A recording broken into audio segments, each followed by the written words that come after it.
Leah Greathead, and with us are Karen Horseman and Eva Ross. And we're in the Wells Fargo Bank in Payette, Idaho. And today is May 26, 2010. And we're gathering information for the constitutional reference that will be happening in British Columbia regarding the validity of the criminal code provision against polygamy. And thank you for agreeing to answer our questions and provide this this video. Can you start by giving us your name and your birthday? My name is Theresa Wall. In Canada, I was Theresa Blackmore, so either name. My birthday is August 23rd, 1980. And can you tell us about, begin with your childhood and about growing up in a FLDS community and what the FLDS community is all about?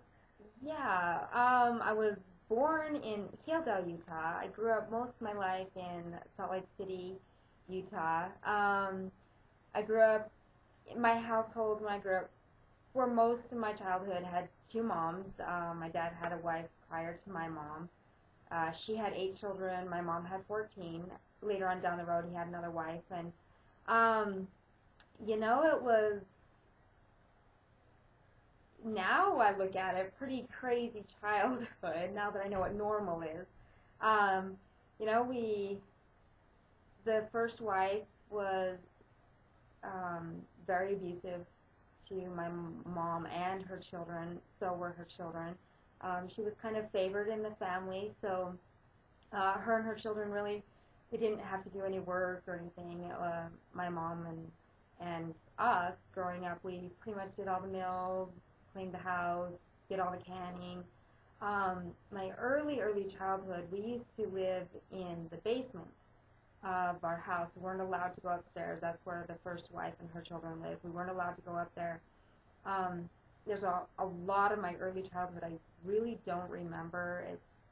I don't know, my mind just blocked it out, or but so we had us, all the children, we stuck together pretty well. We kind of had to band together and protect each other. And when you say all the children, you mean all of my mom's children. And sadly enough, it was almost like a battle, one side against another. It really was, unfortunately. And then there was some very rare, odd times when we all got along together for a brief hour or so. But for the most part, it was side against side.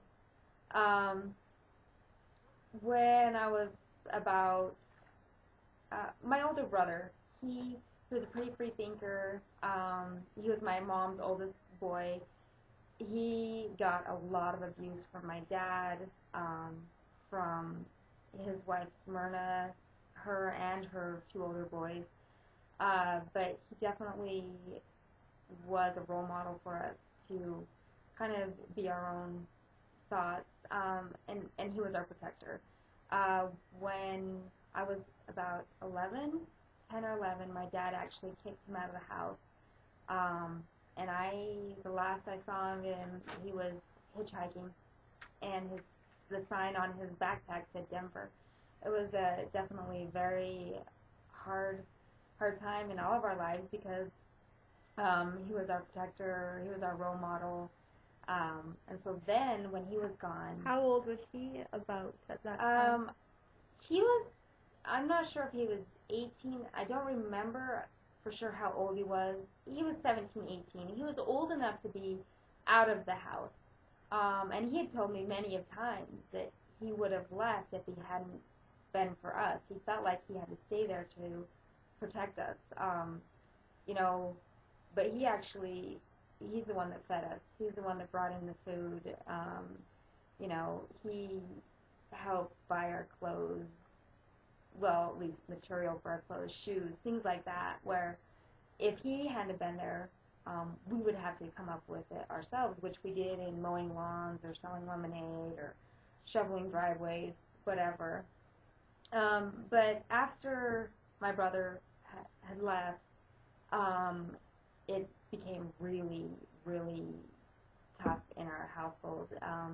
Me and the older brother, right older than me, which is under him, kind of became the next in line to try and protect and take care of the rest of the kids younger than us. And so there was definitely a lot of turmoil, abuse going on. And then my dad actually kicked out my younger brother, the brother right older than me. He wasn't 18. He was, I don't know, I think he just barely gotten his license, maybe 15 or 16. And then I was sent to Canada, and I was 12. I was sent up there to, basically work. I think more than anything, get me out of the house. I wasn't influenced for the younger kids. When I was sent to Canada, for the first year, I lived Brandon Blackmore's house. He was my uncle. Two of his wives were my mom's sisters. So I lived there. It was basically cooked, cleaned, did that kind of thing for the first year. And then I was sent back down to Salt Lake for a brief amount of time. I did just a little bit of school, and then they sent me back up to Canada.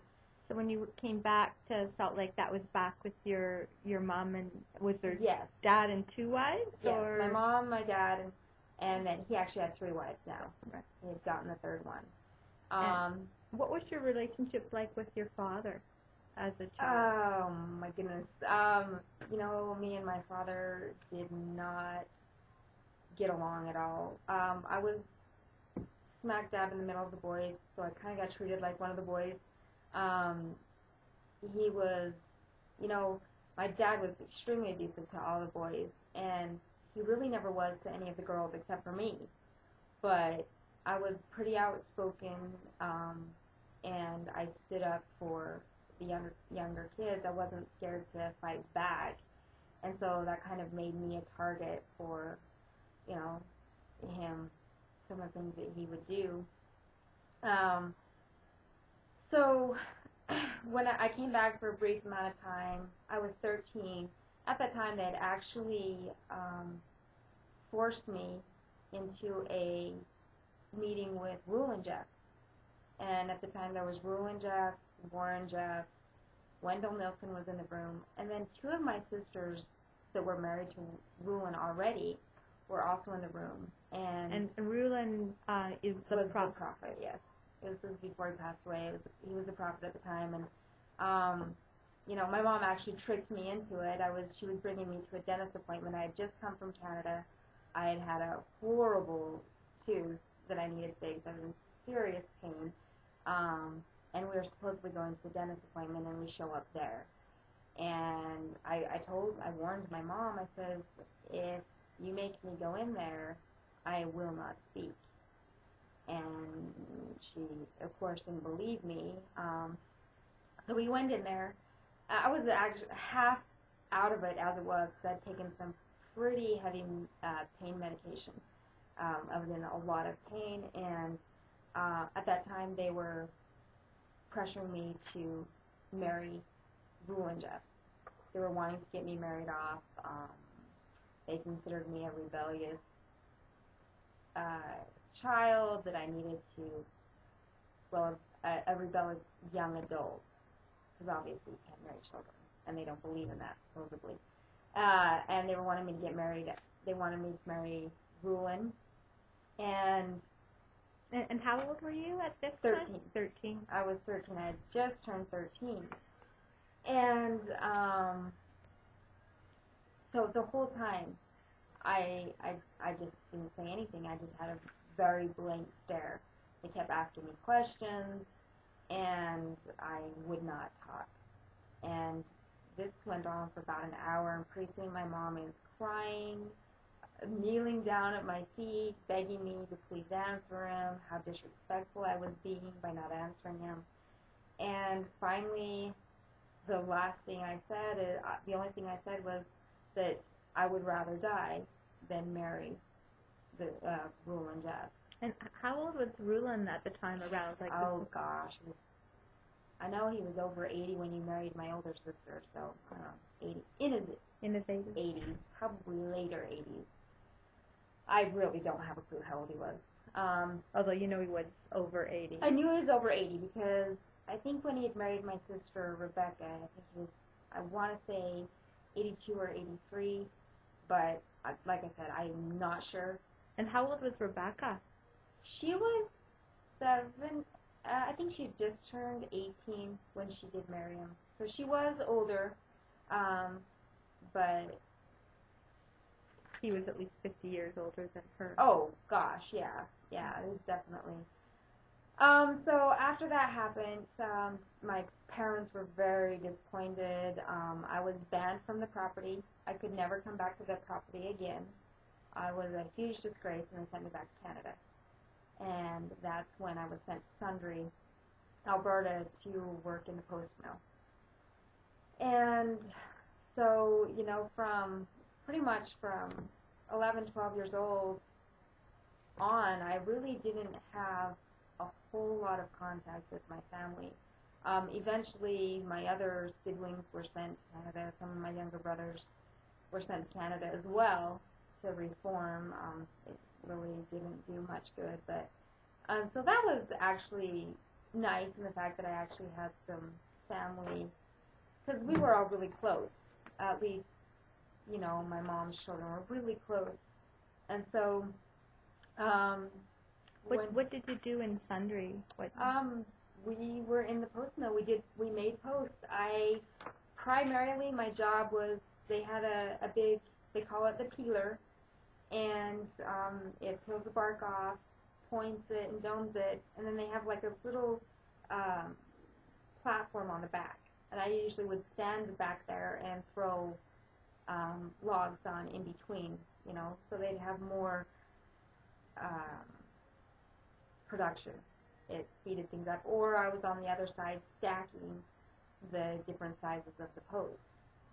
So, and that's pretty much what I did. I was usually on the night shift.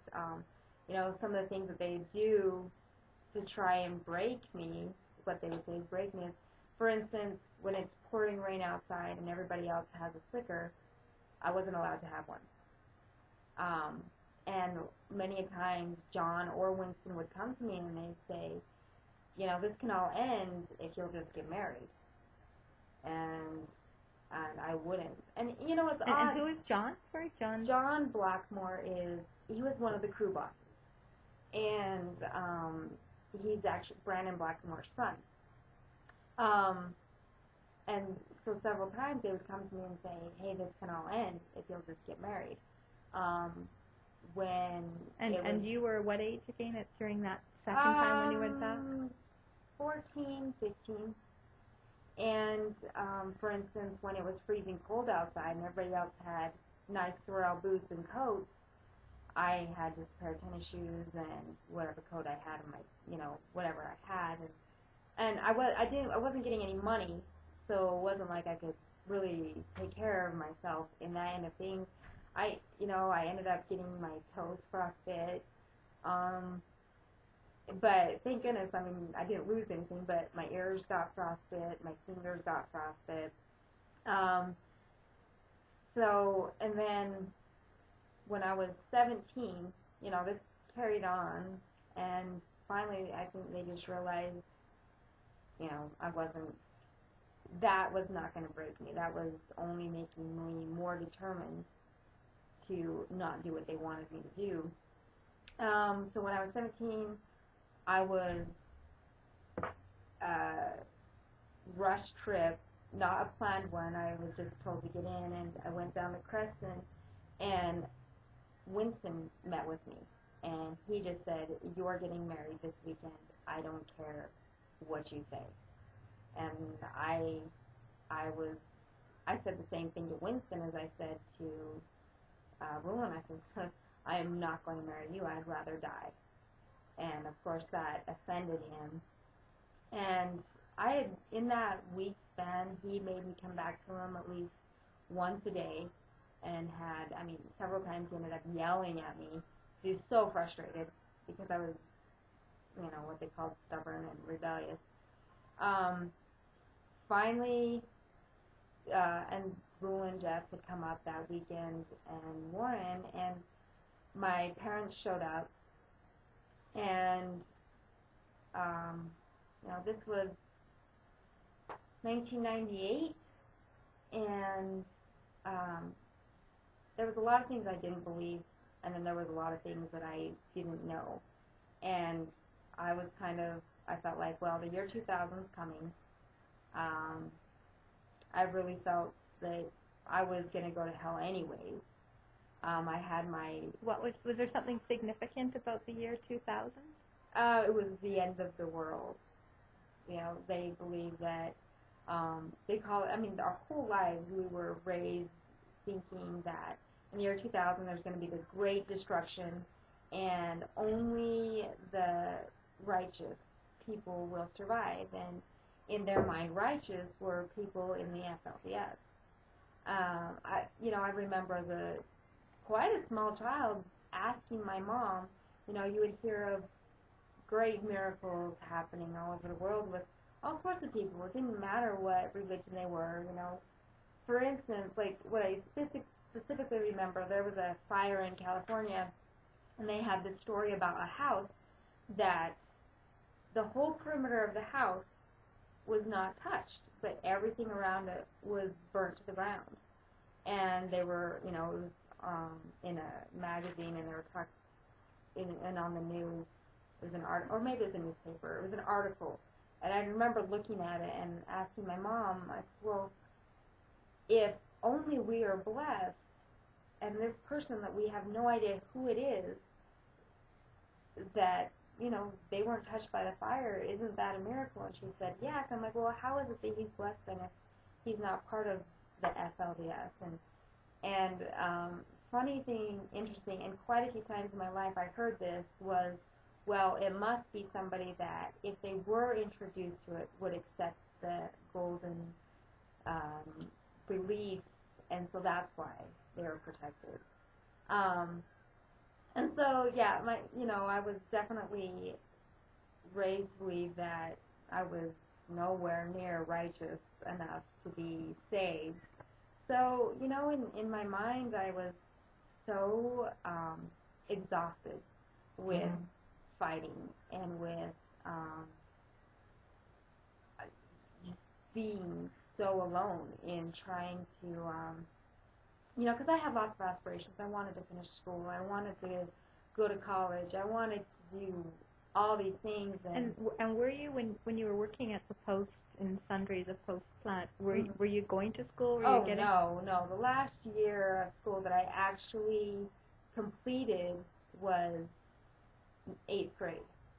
And where was that? It was in Salt Lake, and it was actually, it was a lot of my own tenaciousness to even get that completed. Like, I had taken, I'd had them send me homework. When they sent me away, it was in the school year. So I had done part of the school year, and I had asked them to send me all the homework or things that I needed, and I did it on my own to complete the 8th grade. Now, was it a complete 8th grade education? No, but I did do that, and so... and was that in an FLDS school, or was yes, it in it a was. public? It was in Alpha Academy, which was a FLDS school in Salt Lake City, Utah, ran by Warren Jeff. And so, I had lots of aspirations, things I wanted to do, but, I realized that there was no way that was going to happen for me. Winston had basically said, either you're getting married this weekend or we're kicking you out. I was not legally in Canada. I had no papers to have me legally there.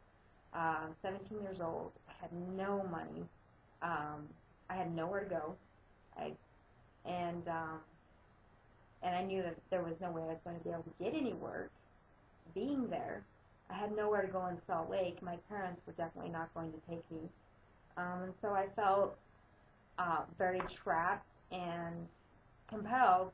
Like, I felt like I had no other choice than to get married. Um, so I was married at 17. Should we stop and No, it's okay. They'll. So I was married at 17. I was married to Roy Blackmore, Brandon's son. Um, I think I had insulted enough people that they had at least, I didn't have to marry somebody that was 30 years older than me. And so Roy was actually my same age. He was just a couple months older than me. And Roy was not, I mean, the experience of being, yes, I didn't want to be married, but at least I was lucky enough that he's not a bad person at all. Roy was, he was just as young as I was, just as scared as I was. But he was very kind. He wasn't somebody that was, horrible or mean to me at all. Did we have kids before I wanted to? Definitely. I wanted to not, I didn't want to have children yet. I wanted to, kind of do some things, but, basically that's your mission there, is get married and have kids. And who tells you that? Oh, just from classes in school. In school in the Alta Academy, they used to have a class called Child Development, and they would have all the girls go in there and they would talk about their duties as a wife, their duties as a mother. Their greatest mission here on this earth is to multiply and replenish the earth. Their priesthood head is God to them. You obey your priesthood head no matter what. It's just, I don't know, it's just something that's taught very early on. So as a woman, could you choose not to have children? No. That is, you don't have a choice. That is your mission. Unless you physically cannot have children, unless there's something wrong with you and you cannot have children, then no, that is absolutely not. And really, they very much shun anybody that has even an idea of maybe not wanting to have children. Right. The idea of going to, there has been some that have gone to school and become a nurse or whatever, but that is all by appointment. Like, the prophet has to okay and recommend that type of thing. There's been, not girls, but there has been guys that have become lawyers and stuff, but that was because, all their legal battles that they're starting to get into, they're like, well, we better have one of our own lawyers since this is going to be an ongoing thing. So very, very rare that a girl even finishes high school. A lot of them, especially in Canada, were married off before even high school age. So you said, especially in Canada, that was. Canada, it was crazy because in growing up in Salt Lake, when Rule and Just was the leader, he really supported girls waiting until they were at least 17 or 18. Yes, it did happen, but they were younger. But in Canada, girls, for the most part, were married 15, 16. And then as the years went by, even younger and younger. And I know Winston was a big believer in, he felt like, well, let's get them married off while they're young and they don't have a mind of their own. He really liked to get them married off young. And so I think that's probably one of the reasons why in Canada it was so much more common for them to be young. And did you see that while you were living in Canada? Young women being married? Oh, yeah, definitely. And I remember even before I was married watching, typically every other weekend they would have these barbecues, and there were several of them I watched. And how it usually took place is the weekend that Ruin Jess was there to marry people up, there was usually a barbecue that weekend, and Winston would usually send the fellow to go get the girl that he's supposed to marry at the barbecue. So I'd seen it a lot, and a lot of people thought it as a cute or exciting thing to watch this take place. But I remember as a young girl watching it, actually being terrified every Saturday that all of a sudden somebody was going to come up to me and um, take my hand and say, we're supposed to get married type thing, you know. And so, yeah, I did see it take place a lot. And for the most part, a lot of girls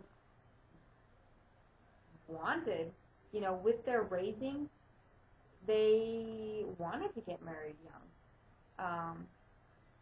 But that's because they didn't want to displease their parents. They didn't want to displease the people over them. And who's the people over them is? Their parents, the prophet, the bishop. You know, because if you're taught your whole life that your priesthood head, which could be your prophet, which could be your father, or the bishop, that your priesthood head is God to you, that's pretty terrifying, you know, when you think about it. And that is literally what it is. There, you know, there was a lot of girls that would pretend on the outside that they wanted to get married, and when it was actually taking place, I had seen that many of the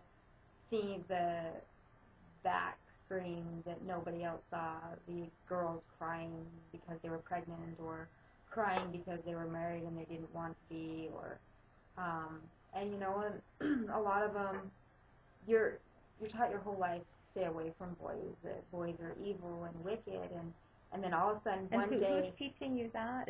Are you hearing that in school? School, church, you know, they used to say that, tell the young boys that a girl is a snake to them, they should stay away from them. And then all of a sudden one day when you're appointed to get married, all of a sudden you're supposed to give everything to a stranger, you know, somebody you don't even know. And they're not in school, they're not taught sex education. When I was young, I had no idea what any of that meant, and so it's another very traumatic thing that all of a sudden they're supposed to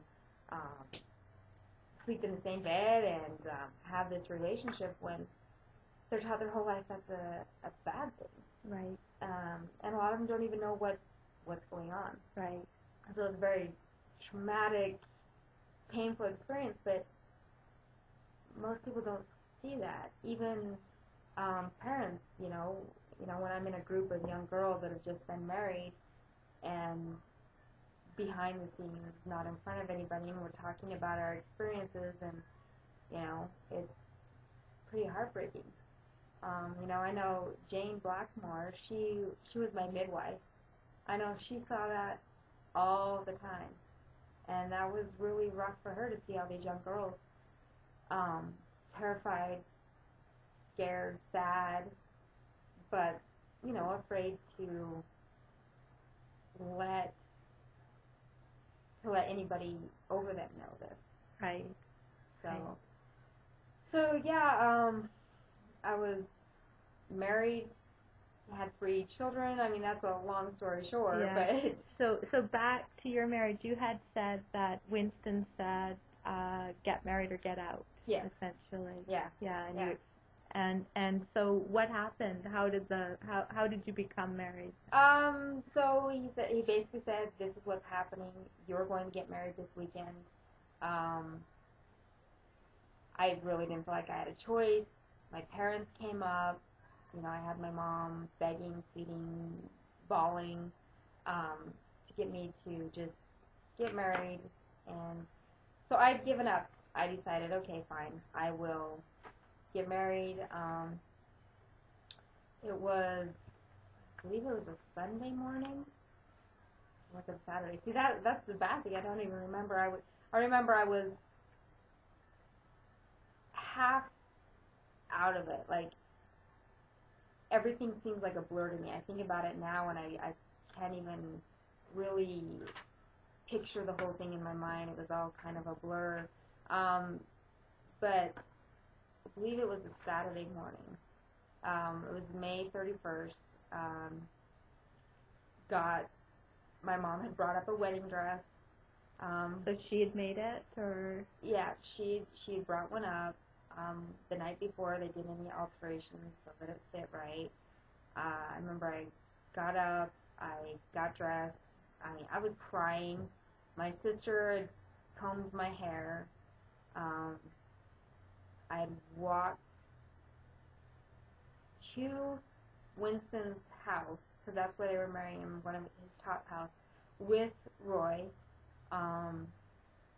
There was several couples up there waiting to get married. I mean, we all waited outside. They brought a couple in there, and whatever family, Winston was in there, and Warren was in there, and Ruin was in there.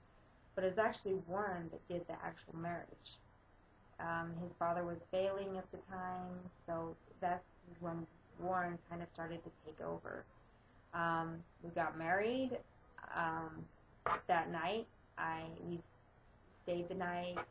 That was the first night we stayed together in his brother James's room, because he didn't even have just a bedroom. And then the next day we were sent back to Sundre, and Roy, was working in Sundre still. And then I started cooking for crews. That's kind of the next thing for me, was to be a crew cook. And did the people in Sundre know that you and Roy were married, or the other people working there? Yeah. I mean, they knew we had gotten married. It was a weekend so every other weekend, everybody came to Creston, and they went to church, and and so it was a weekend, and everybody was there, and of course, I mean, that was the big news. We got married that weekend, and there was, like I said, there was several other couples that were married the same weekend. There was Joshua Clinton and Lydia got married. Kevin Blackmore and Charnel get married. Charnel. Naira got married, and I can't remember what her husband's name is. So there were several couples that got married that weekend, but that's typically how it happened. Ruin would come up every so often, marry several couples, and then they would leave. That was life. And how was it determined that you would marry Roy in particular? Well, Winston was the one that lined things out. My story is vastly different, and I have never heard of anybody else with this same story. Usually Winston will say, this is who you're marrying, and that's that, and they get married. Like I said, the week prior to me being married, and I was sent home to Creston, every day Winston was drilling me on getting married, and he at first said, well, basically suggested I was going to marry him. And I'm like, you might as well just kill me right now, because I would rather die. And of course, Winston is a very vain, conceited, self-centered person. Anyway, so of course that definitely didn't help his ego. And then he said, well, basically he said, well, then you're going to marry my son Peter. And I said, no, I'm not going to marry Peter. Basically, he'd given me a few names, and I said, no, this is not what I'm doing. And like I said, that does not happen. Why it happened for me, I really don't know, other than I was very stubborn. Most girls will just say, okay, yes, that's what I'll do. And then also, I was such a bad kid. In their mind. Yeah, what does being bad mean? I really was not a bad kid, I mean, it wasn't like, in their mind I was a bad kid, for one, because I was a free thinker. I didn't just say okay to everything. I usually asked questions where nobody asks questions. I don't know, it was just my nature. If somebody's going to tell me to do something, I wanted to know why. And I couldn't understand why that should be a problem.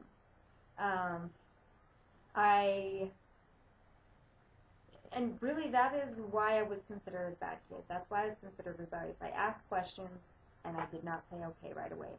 Now, bad kid in, you know, it wasn't like I did drugs. It wasn't like I drank. It wasn't like I was out all night um, vandalizing or doing anything like that. I really, honestly, was a good kid. Just I didn't um, conform to all of their things, and I wasn't one to sit there and read the scriptures and um, you know be that perfect priested girl. And so that's why I was considered a bad kid. So it was in a way kind of a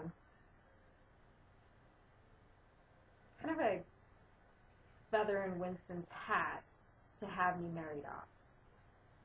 Like I said, at the time, Warren was kind of taking over. Winston, I think, could feel that he was losing grip a little bit.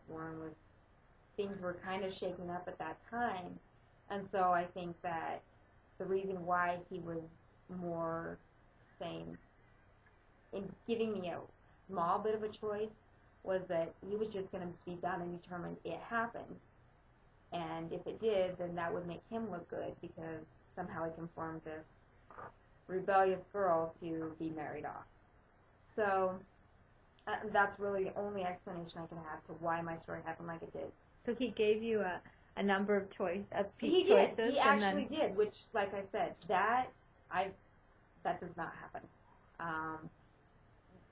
They say that marriage is done by revelation.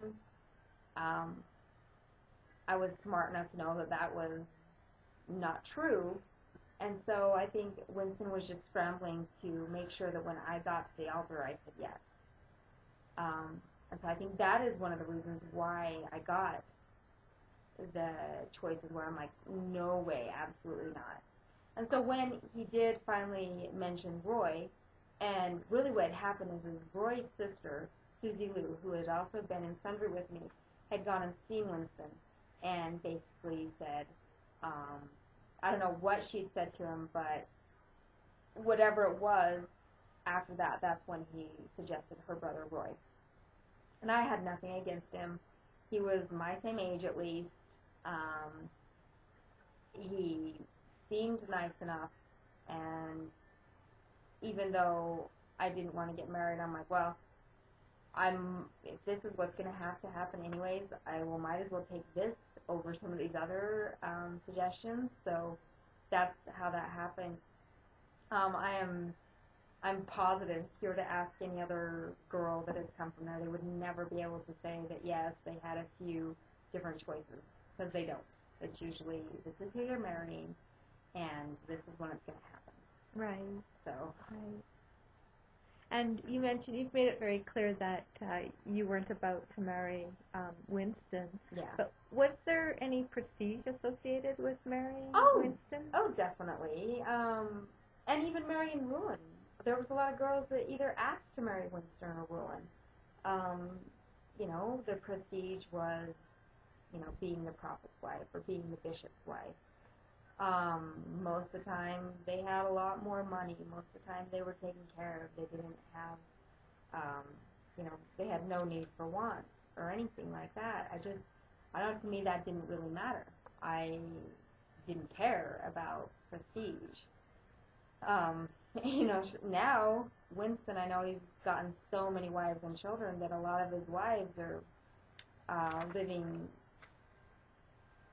in a poverty state just to take care of themselves and their children. I know two of his wives, when the gay lesbian act happened in Canada and it actually became legal, I know two of his wives actually did get married to each other so that I don't remember if it was a tax break. There was something that made it more feasible for them to take care of themselves and their children because they lived in the same house. And Winston typically would do that, put a couple of wives in different houses. He just had so many, there's no way they had a place big enough for all of them. So. And what about, how did the men get a second or third wife? Or Prestige is one of them. Who decided that they'd get another wife? Winston or Rulon, Warren, how they decided that they were getting another wife, I think it's different for everything. You know, for instance, I mean, and this is clear a long time ago in my mother's case. My dad was an actual he was a converted into it. When he converted, he had a lot of money, and he was a geologist. He actually worked for NASA in some of their. He had a company that did seals, so he worked at the spaceship in creating the seals and stuff. So my dad was very intelligent. Why he was stupid enough to join, I have no idea. Mm-hmm. But so when he came in, he actually had a lot of money, and my mom's family, a lot of the girls were very, very pretty, and they were kind of a prestigious family, and so I know the reason why my dad was able to marry my mom was for the money. I know that that's why he got her. And so was your mom born into FLDS? She was. She was born into FLDS, and you know, back before I was born, I had talked to my mom quite a bit, and I think she had told me a lot of things that she typically would not have talked about. And clear back before I was even born, there was a lot of abuse happening in the household. My dad's first wife was abusive to my mom.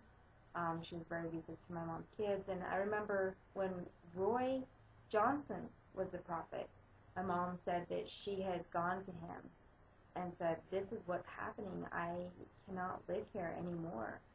And he had basically told her that the priesthood needed his money and that she would be blessed if she would just stay there. Mm-hmm.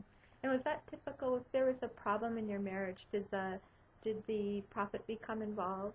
Yes. Yeah, you would have to go to the prophet, and he would decide if, you know, if something were to happen differently.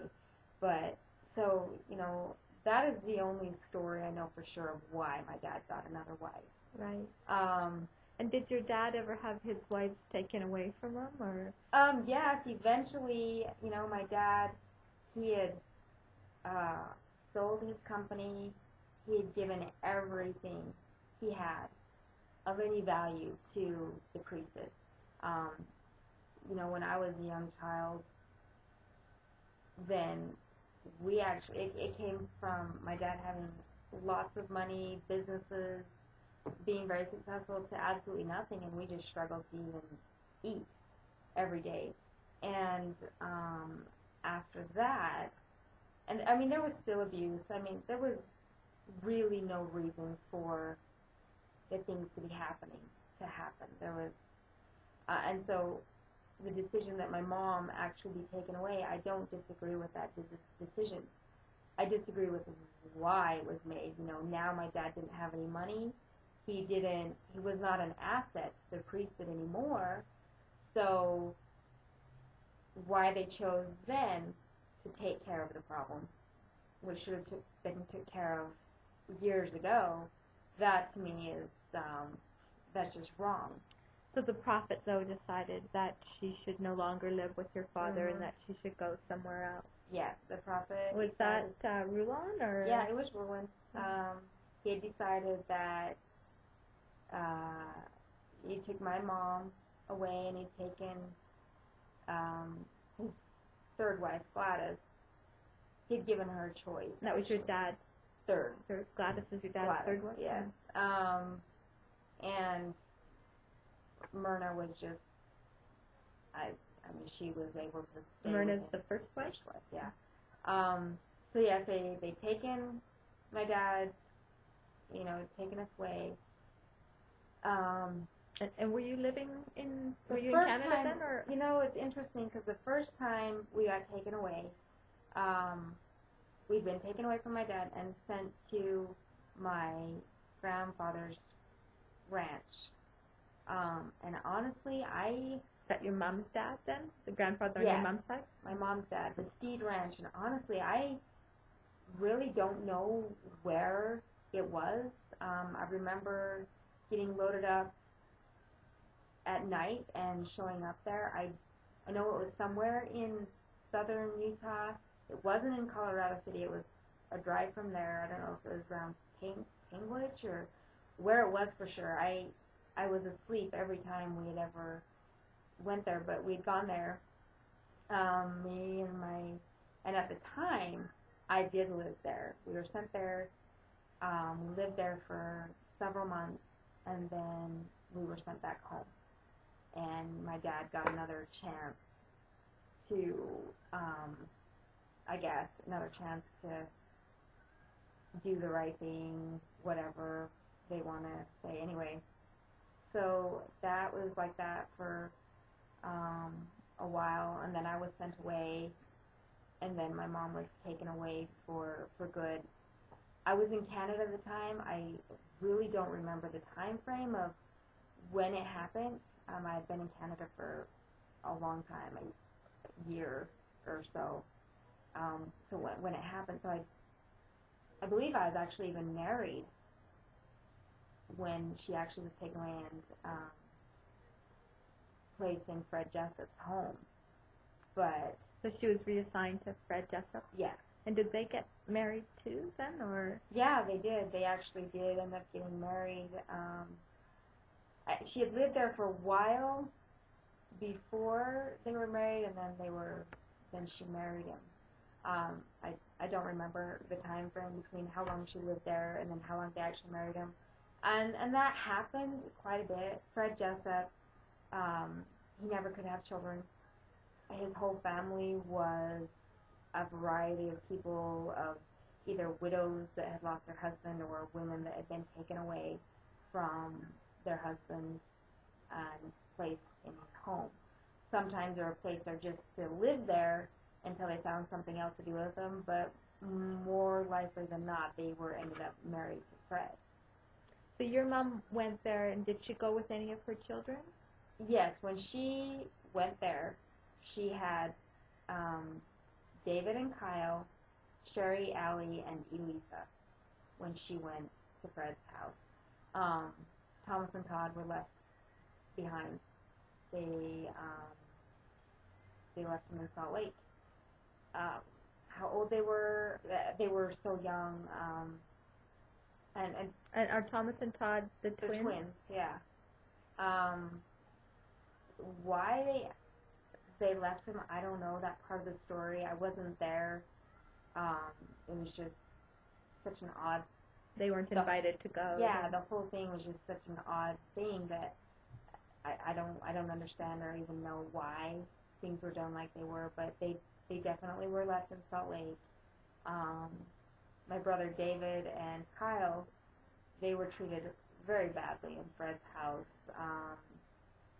I mean, all of them were, but them especially, and eventually they actually ran away and found their way to Salt Lake. I believe they hitchhiked, both of them. Well, David left first. He ran away first, and then it just came too much for Kyle to bear, and he left after that. So then it was just left with Sherry, Allie, and Lisa. And what happened with Elisa? In Fred's home, she like I said, all of my mom's children were treated pretty badly, and Fred came. He came to my mom, and she was 13, but she hadn't been 13 very long, and basically said that she was getting married, and my mom did not like the idea, and I remember she cried, and when they called me, they were actually really scared to call me. I had heard some whisperings of it until I called my mom, and I'm like, what is going on?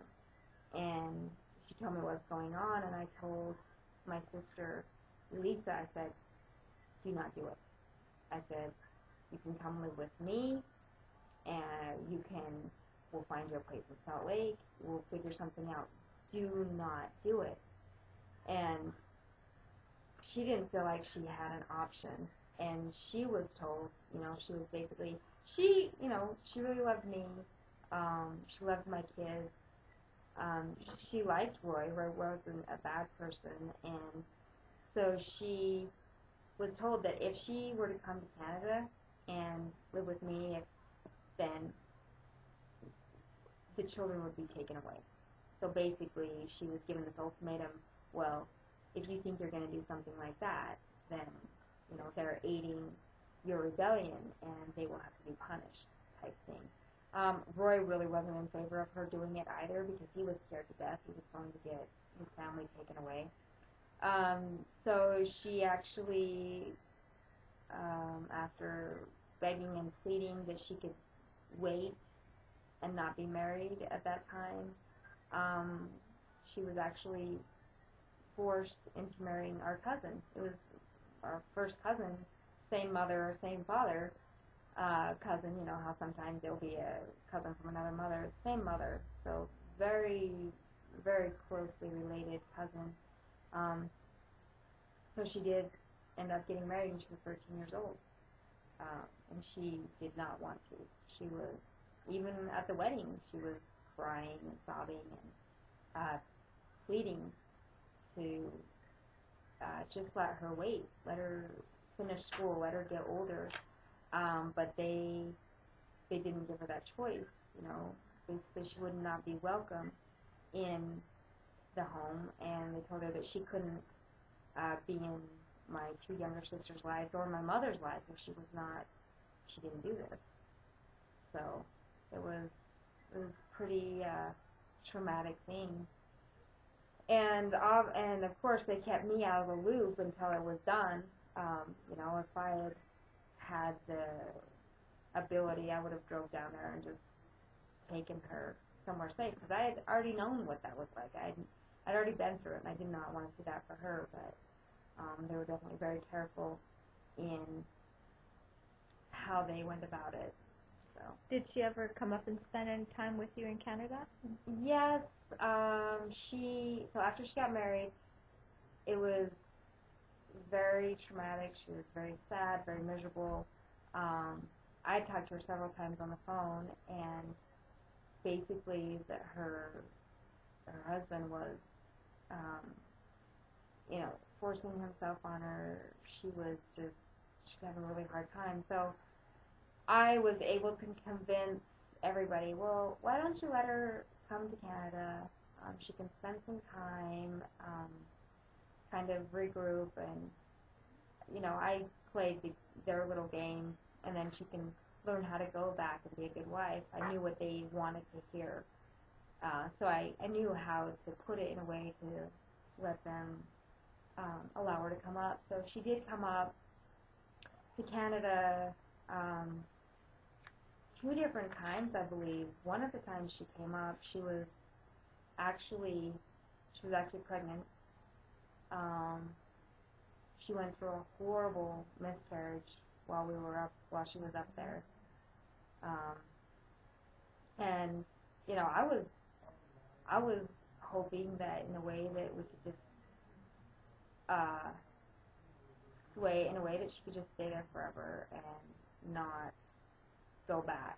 Was she there on her own, or? Yeah, she was there on her own. They were having so much trouble together that finally I was able to convince them, well, maybe she'll be able to learn how to love him if she's apart. Give her a chance to, to be apart and figure out what her role in life. Like I said, I knew the words to say. I knew what they wanted to hear to sway them in the way that I needed them to be swayed. So she did spend some time up there, and then I really don't remember how long it was, really. And then she was forced to go back home with Alan, her husband. So. And are they together today? No. When she went back down there, she continued, and he was physically abusive to her, he was sexually abusive to her, mentally abusive to her. She had gone to Warren several times, my mom even went with her, telling him what was going on, some of the things that he was doing, some of the things he was making her do. And he told my mom she had no business being involved with it, and that and he being Warren or Warren, yeah. Ruin had passed away. He told my mom she had no business being involved with it, and that if she wanted to stay in good standings with her priesthood head, that she could not even talk to my sister about her marriage or the problems she's having in her married life. And then he told my sister that her duty was to go home and obey her husband, even though he was abusing her in all manner of ways. So she had, I think she had gone back to him at least 3 or 4 times. My older sister that was married to Ruin and then married to Warren had even tried to talk to, in her behalf, and say, and help her, let them know some of the things that are going on, and they would not help her. So she finally, there was several nights she would spend the night in her vehicle because she was scared to go home. She'd spend several nights. Before that, she would spend any night she could up with my mom until they basically said, you can't do that anymore, and got after my mom for allowing her to stay there. And then finally she up and just left. She finally had enough and she had left. So, no, they're not together anymore. And there's been a trial with respect to... Yes. There's been several court cases and trials and issues with respect to her story and what happened. Now, you talked about, you mentioned Leroy Johnson, so he was the prophet before Rulon Jeffs, and then there was Warren after... After Rulon died, Warren had just kind of took over. Usually there's like a protocol, I think, that they follow. There's like there's 7, I can't even think what it's called. Basically, they have, kind of like government, they have a protocol and the next in line. Well, typically, if I remember right, it was pretty hazy, but typically the next in line would have been Truman Barlow. But Warren kind of took over, manipulated things in a way, and at least I'll give him that. He's very manipulative, very convincing, and so yeah, he just kind of took over everything. And were you in Canada? Yes. Yeah. And so what was happening up in Bountiful with Warren Jeffs taking over? He had said that he was. Now I know this was around 2002, because I was pregnant with my youngest. I was very pregnant, and Warren had basically said that Winston was no longer a bishop. How did he do that? It was... Was he there in person, or? No, it was in a church. They assembled all the people together, and it was over tape. A broadcast? Yeah, it was broadcast. Actually, when he did this, Ruin was still alive, and he's the one that made the announcement that Winston was no longer a bishop. And then to back it up, Ruin said, yes, that is my word. But that's typically in the last years of his life. Like, he had several strokes, and I really think he had no clue what was going on. So was Winston kicked out of the church, or was he just told he couldn't be a bishop anymore? He was told that he was no longer the bishop. He wasn't kicked out. But of course, Winston could not have that power. He couldn't handle that. Plus, the things that Warren started enforcing were just outrageous. So Winston decided that he was going to break off and basically said, anybody that, follow me. And so it did. It caused quite a division between the two sides. And so the two sides in Bountiful now are the Winston Blackmore side and the Jimmy Oler, Warren Jeffs side. so Jimmy Oler is the kind of Yeah. Conduit up to Yeah. Warren Jeffs. Yeah. When Winston was denounced, they actually appointed Richard Blackmore, his brother, as bishop. And Richard basically said, I don't want it, and followed Winston into whatever his plan was. And then Jimmy Oler was announced. He was the bishop. And do you know what it's like now in Bountiful between the two sides? Oh, I know when I was there, it was pretty brutal. It was as bad as if you allowed somebody from the other side to come in your house. Like when I was still there, I remember a bunch of Winston's kids were. See, Winston's house was right here, and here was mine. Right. A bunch of his kids were picking raspberries in the thing out front, and sorry, which side was Roy on? Roy was on Warren's and Jimmy's side. Okay, so so you were on the yeah, Warren side, Jimmy Oler side. Yeah, and so this is just for instance. He had some of Winston's children were out there. I was feeding my children a snack, I don't know, peanut butter sandwich or something. They were there, and so I let them have some too. I'm like, here, you guys want some? They came into the house, and I remember that evening, somebody had seen me do it, I guess. That evening, Roy came home, and he was absolutely terrified. He says, do you have any clue what you've just done? I'm like, what are you talking about? He says, just in you letting them in our house, we could get the children taken away, and I could have you taken away for just that. Some of the other things is everybody had to have a picture of Warren hanging in their house. It was it was a terrifying thing if you didn't.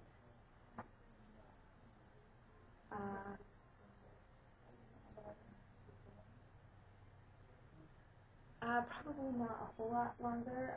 If he just wanting identity theft protection, ask him, because if that's what he's wanting, he already has it. And if he's saying he doesn't have it, there's just call the identity theft protection line and have him speak to somebody. Sorry. Oh, I'm sorry. Yeah, we'll just you were being asked a question there from one of just for the purpose of the tape. Yeah, I was being asked a question from one of the tellers about an appointment that I actually have in. So right. So we'll sorry that and thank you very much again for doing this, and we'll continue on. So you were talking about having a picture of Warren Jeffs in your house. Yeah, it was a mandatory thing. Everybody had a picture of Warren in their household. Warren was requiring everybody get up at 5 o'clock in the morning and read. It had to be certain scriptures, basically his word, his father's word. It couldn't be some of these other ones. Like, they had to read this 5 o'clock in the morning. And you had to do it at that time? Yes. Everybody was required to get their family up at 5 o'clock in the morning, have their morning class, and then he was requiring them to have an evening class before bedtime. It was some outrageous things that he was starting to enforce. You mentioned before you talked about getting material. Was there a dress code that you had to follow? Yes, there was. Of course, everybody had to wear, all the girls had to wear dresses. Your sleeves had to be down to your wrist. The dresses couldn't be any shorter than 2 inches above your ankle. And pretty much they could be pretty much any style you wanted, as long as it was a dress and the neck wasn't too low and that kind of thing. But it had to have the sleeves to the wrist, and it had to be down to your ankles. Yes. And then as Warren started to take over, it got so radical as that it had to be, there was like maybe 5 patterns that you could choose from. And it actually was down to, it had to be out of a certain kind of material, which is that polyester. It's thick, extremely hot. Well, I mean, I'm sure you've seen, they all wear the same thing now. material, and so far as to it couldn't be a pattern. It had to be preferably a solid and preferably a pastel type thing. It was radical things that he was starting to enforce. Like your hair had to be done a certain way. I was considered evil because I was really never one to do the big wave thing. I always just pulled my hair back. I would have it in a French braid, but I didn't really do a wave or anything. And I started to get lots of pressure from Roy and other family that I needed to start doing that because that's what a priestess woman does. And it was, you know, crazy radical things. Just And I noticed you have pierced ears. yes. Is that since you've left FLDS? Oh yes, or yes. Nobody. I mean, things like that, piercing your ears or really wearing jewelry is not permitted, or makeup, or cutting your hair, or anything like that. So. And Theresa, you've talked a little bit about, so we've talked about the different bishops, and what about the connection? So where was the FLD presence when you were growing up, and how has it changed? Like there was Bountiful in Canada. In growing up, there was a group in Salt Lake City. There was a group in Colorado City, and then there was a group in Bountiful. That's pretty much all I knew growing up. And then there was a small group in Rexburg, Idaho, the Roundies. But other than that, there wasn't really any other groups that I knew of. Right. And you talked about yourself and your brothers going up to Canada from Salt Lake City. Yeah. And so was there a lot of movement generally between the Utah communities and Bountiful? Oh yeah, definitely. A lot of girls getting sent out to get married. There was in lots of cases of kids that they considered rebellious sent to Canada. Canada was reform school. It was kind of a reform school for kids, and so yeah, there was definitely lots of movement between young kids, girls getting married, that kind of thing. And who had the ultimate say in all of these three communities? Like was I guess it was Leroy Johnson at one point, and then moved on to. Well, like the prophet of all of them would have been Leroy Johnson or Rulin Jeff. I know back then when Leroy Johnson was the prophet, there was the bishop at the time. I mean, there was a time when Winston was the bishop, but I think Dowman Oler was the bishop at a good portion of the time. Winston's father, I'm not even quite sure what his name is. Joseph Ray. Yeah. Ray. Winston's father, Ray, was the bishop at one time. I think he was actually the first bishop in Canada. I think that was when they first started being a group up there.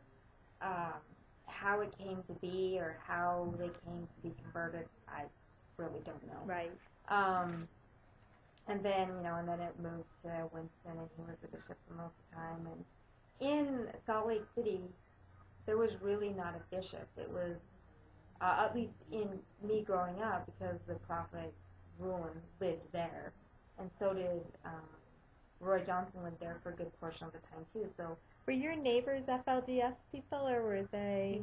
No, in Salt Lake, I mean, it wasn't like a whole community like it is in Bountiful or even in Colorado City.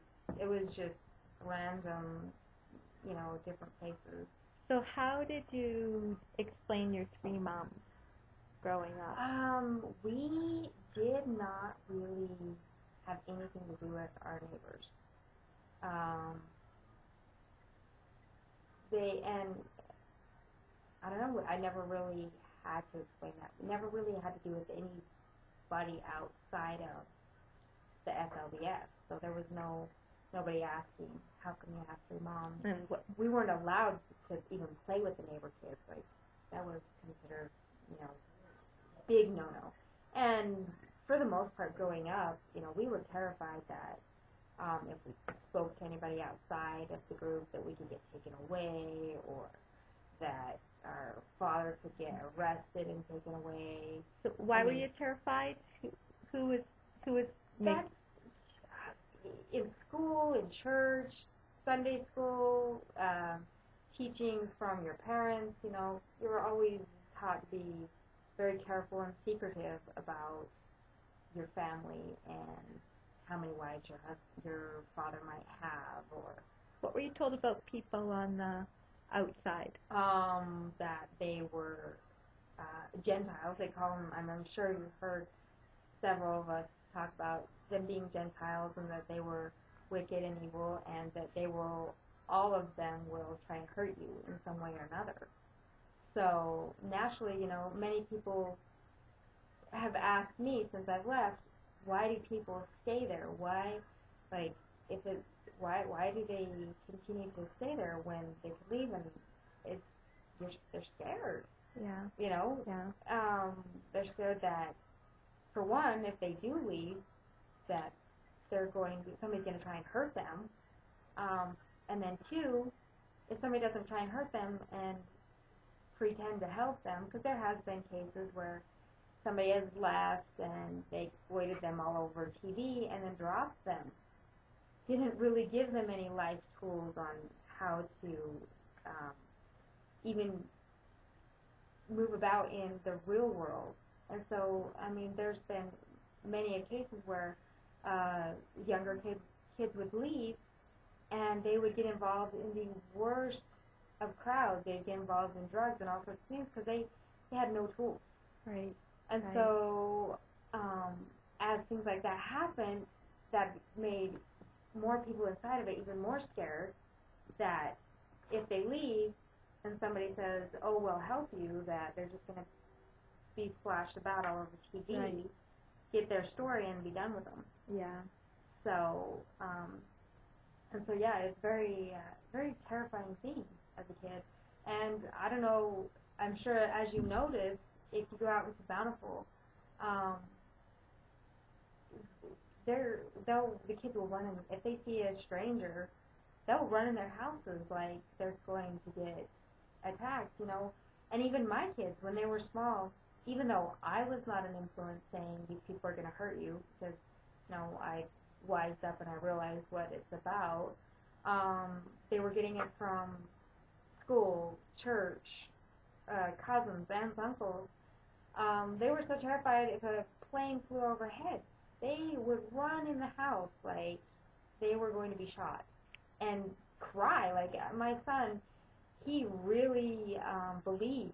He's a very believing kid, and he really believed everything they said. And he would come in the house bawling, terrified that they may have got his picture and that he's going to get taken away.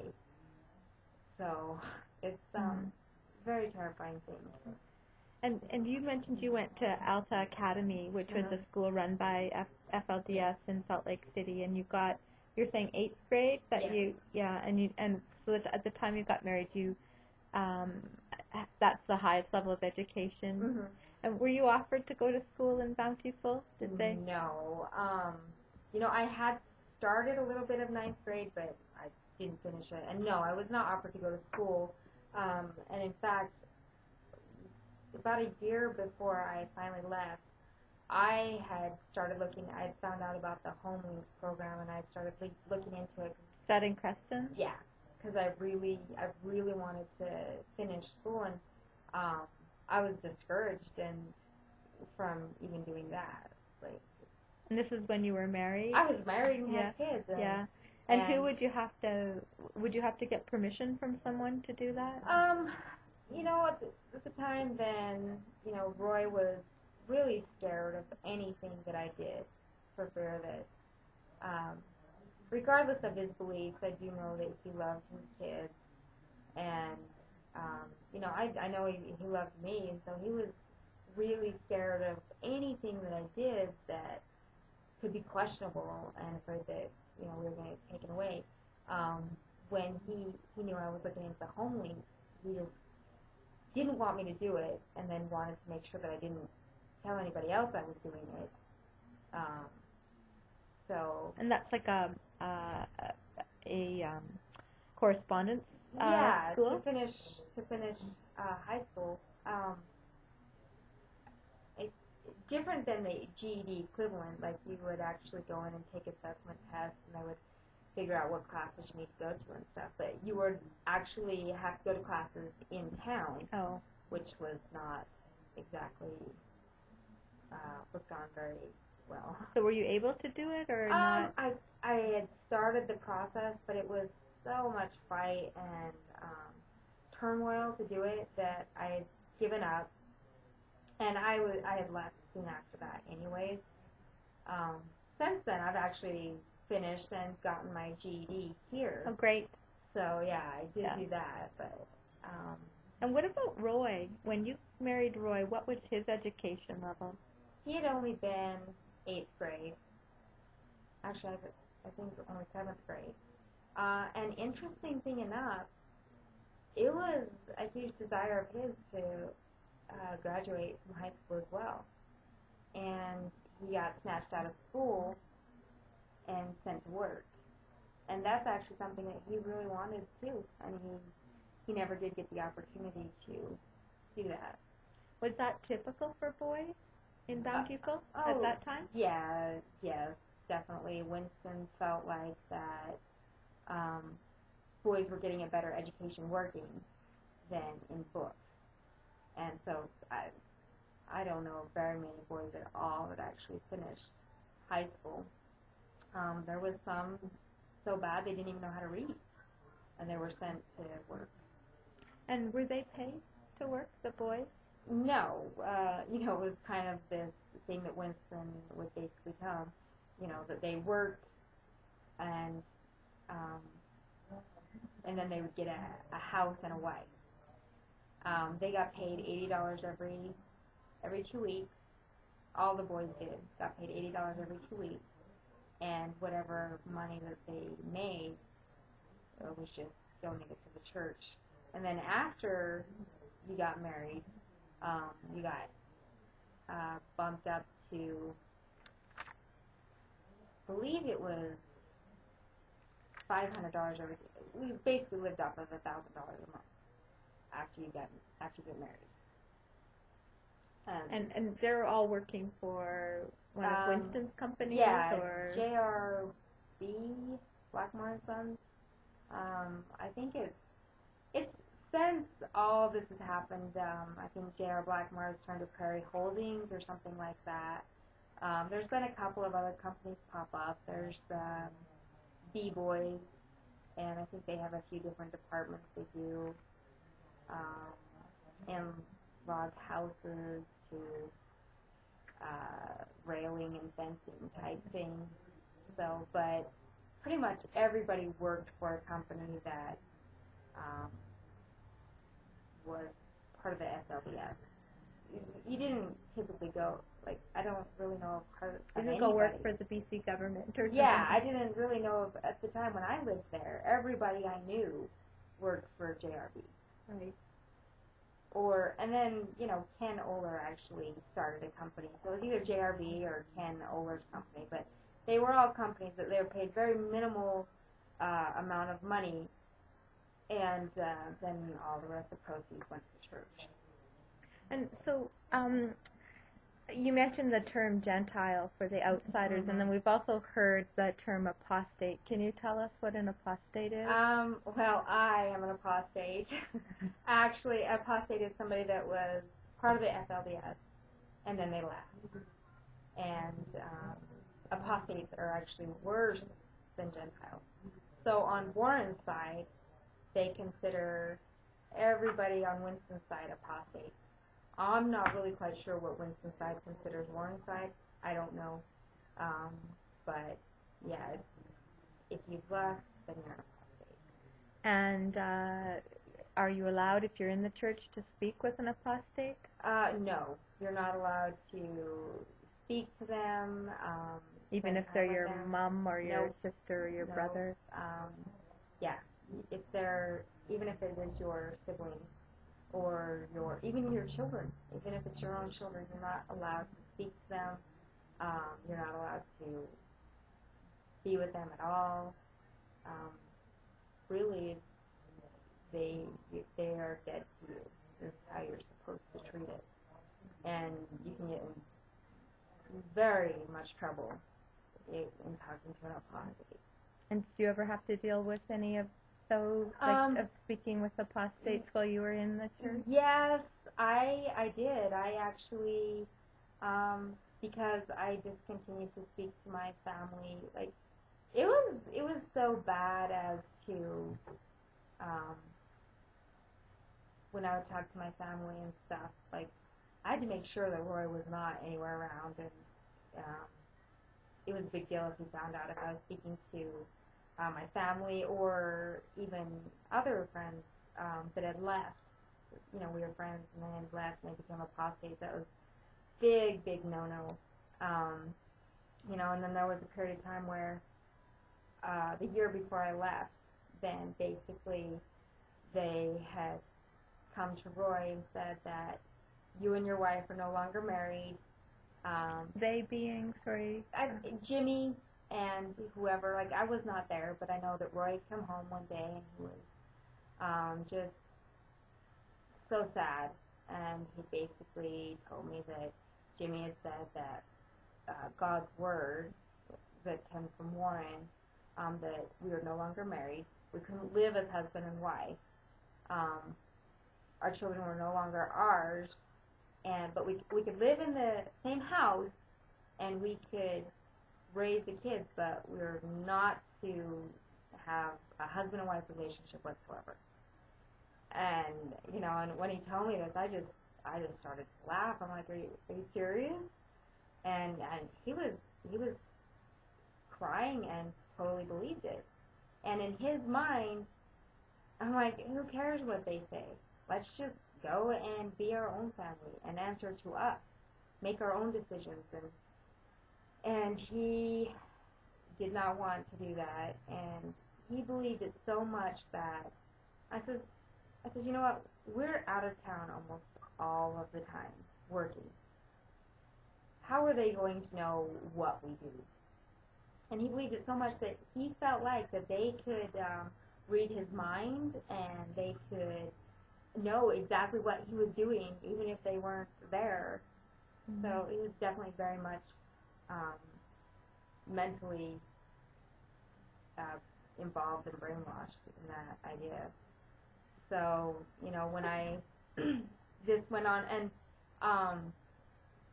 basically it was like, this is how it needs to be and how your wife repents, and they were asking me to write letters of confessions of things, of all the bad things I've done, and I said, what am I supposed to write? I have no idea what it is that I've done that's so evil. And he was like, just write anything. Just write something down. And be sorry and say you're going to do better so that we can be back to being a family. And I told him, I said, you know, this is just a game. You know, if I write this letter, there will be more requirements. There will be something else they want. It's not going to end. And he's like, no, it will. Just do this for me. So I came up with this letter that I thought would suffice. And of course, it was as I thought. Well, she needs to write another one. She needs to do this. So this went on for a year of him begging and pleading. And Jimmy wanting to speak to me and have meetings to see if I've repented. And was Warren involved at all? He was not physically involved, but all of this was Warren's say. Like, they would tell me, the prophet has told me to tell you this, or type thing.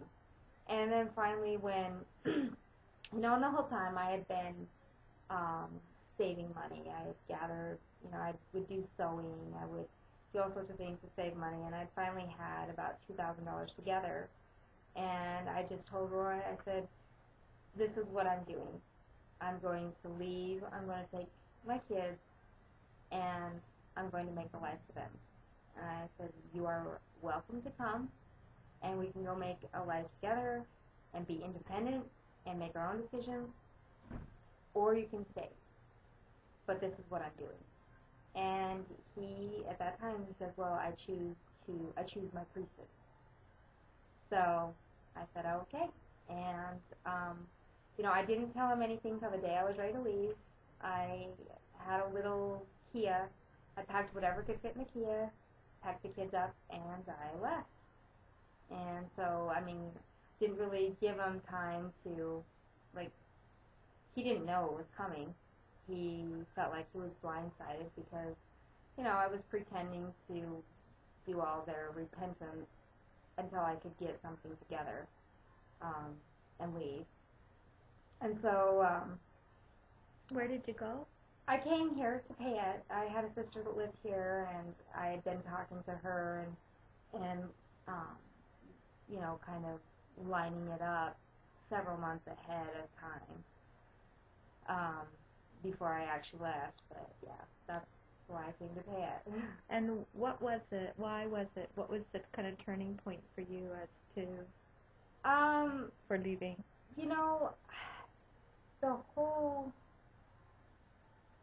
My whole growing up, I really didn't buy everything that they had to say. Yeah, there was some of it that I questioned my whole life. And then the year 2000 came, and life carried on. Nothing happened. Have they picked a new year by now, or? Not that I don't know. No. I don't know. I think the last I heard was the reason why that it didn't happen in the year 2000 is that there was not enough righteous people, and basically made all the people there feel guilty that they were not righteous enough. So the Lord had to give them more time to become righteous. Yes. So the year 2000 came and left, and everything stayed the same. And from the year 2000 to the day I left, then I had been, kind of preparing, trying to figure out ways that I could get out. And before that, I hadn't seen my oldest brother that left for Denver when he got kicked out. I hadn't seen him for 7 or 8 years. And then all of a sudden, out of the blue, he found me and he contacted me. And at that time, he kind of knew how things were going, and we were trying to make a plan to get Sherry and Allie out. This was clear before any of, my mom was living at Fred's, but it was before Louisa was married or any of this stuff had happened. So at that time, he was telling me, look, I need you to stay there and help me with this. So I actually probably would have left sooner, but we were trying to get things in place so that we could get those girls out and put them in a safe place. And he was also encouraging me to basically influence as many people as I could into opening their eyes and seeing that, maybe it wasn't all what they said it was. And so he was encouraging me to do this. And so there wasn't exactly a turning point. I knew by the year 2000, I'm like, okay,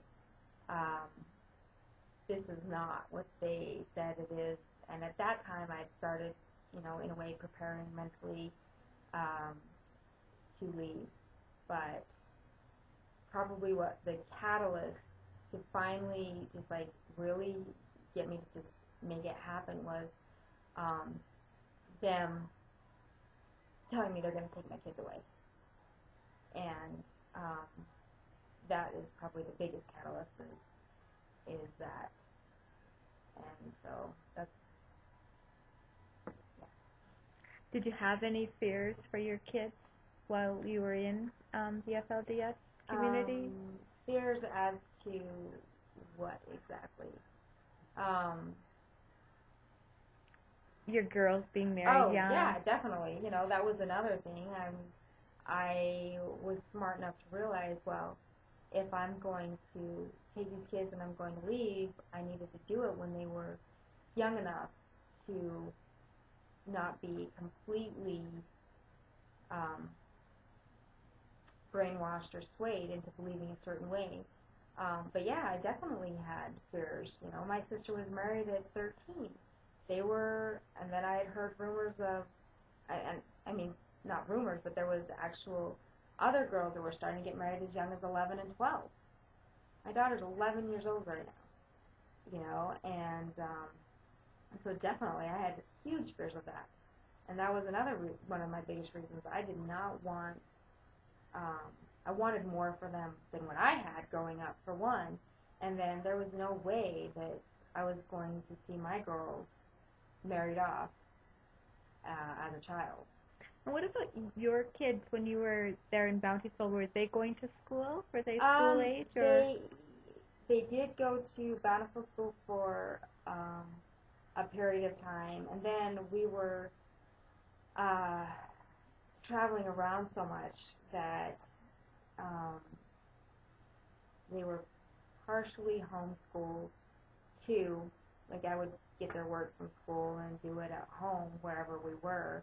But they were as things as time went on and they were getting older and in school, it was more and more where people like I was almost getting banished kind of to a point, because anytime that they would, certain subjects would come up, I would ask questions that nobody would want to ask, or I would bring out points and be like, that's interesting, what do you think of that? And so they started, especially the older people, started to see that they called me a virus, and I was starting to spread this question and non-belief. And so it started to become well known that my kids were starting to get excluded in certain things, and people were starting to tell them, your mom's bad type things. So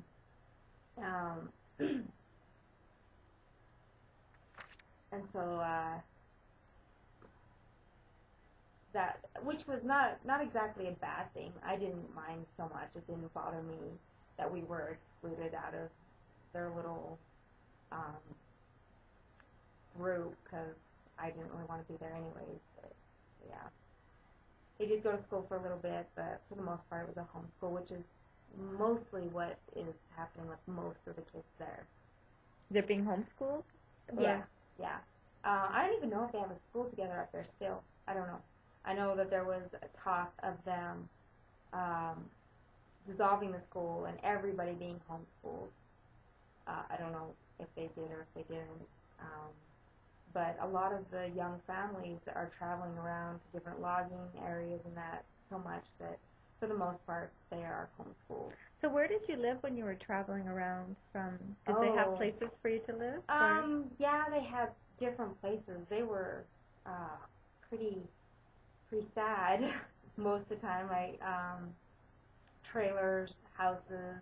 Most of the time there was several families in one house.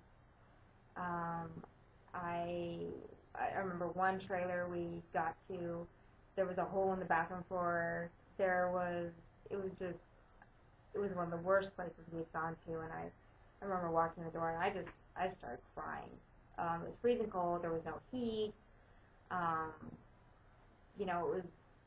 It was in the middle of Winston's famines that he would call. So we absolutely had no money. I remember Roy had called Winston and said, this place has absolutely no heat. It was in the middle of the winter in Sundre, Alberta, negative degrees.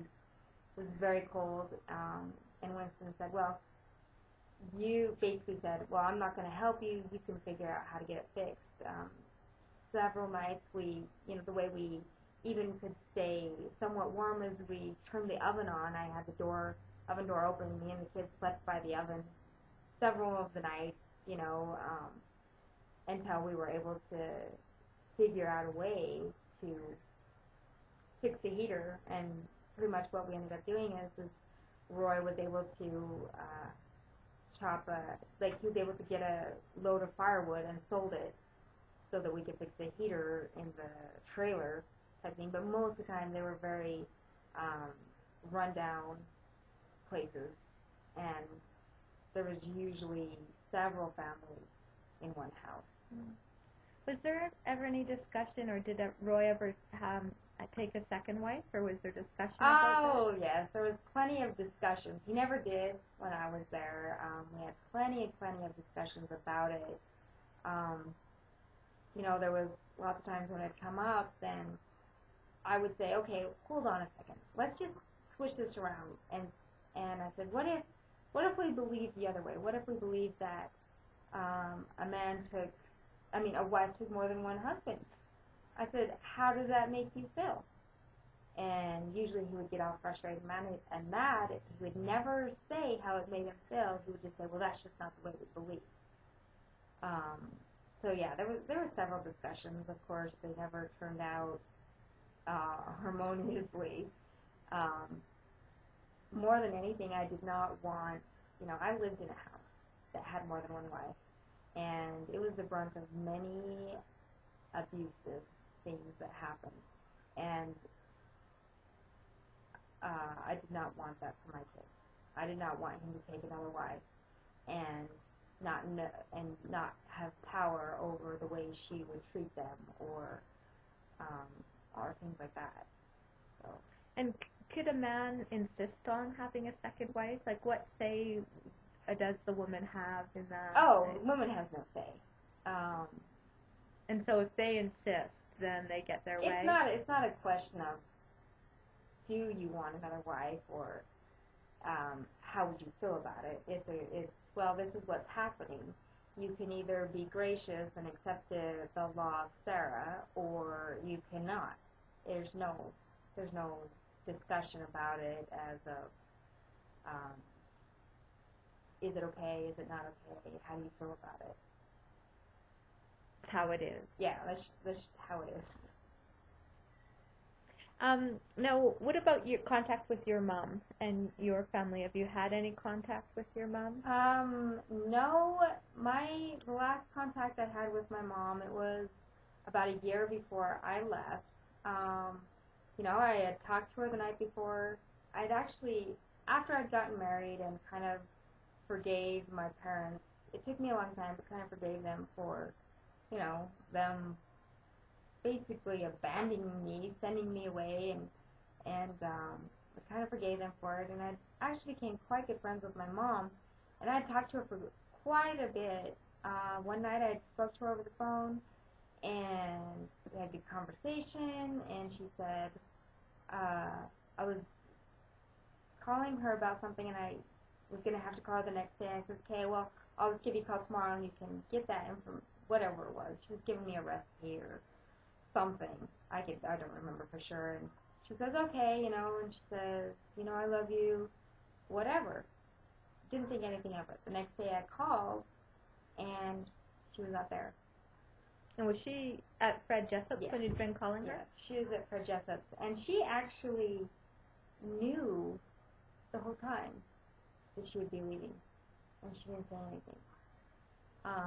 And she disappeared that day. I don't remember exactly the day. I remember it was cold outside. At the time, we were living in a hotel in Dead Man's Flat because there was a job they were doing. That's in Canada, right? Yeah. Yeah. Yeah. I've been there. Yeah, it's definitely Dead Man's Flat. It's in Alberta, is it? Or? Yeah, it's in between. I think it's just that really dead flat area between Banff and Canmore. Is just a really barren area. Anyway, so that was the last I'd heard from her. I haven't heard from her since. Except for I didn't actually hear straight from her, but during the trial court case of Warren that I was involved in with my sister Elisa, she had sent a message by a note, wanted to make sure all of us knew that she was very disappointed in us for fighting against the priesthood and that she was praying for our death. And that's all I have heard from her since. Yeah, that must be difficult. Yeah, it was. It was really difficult, and now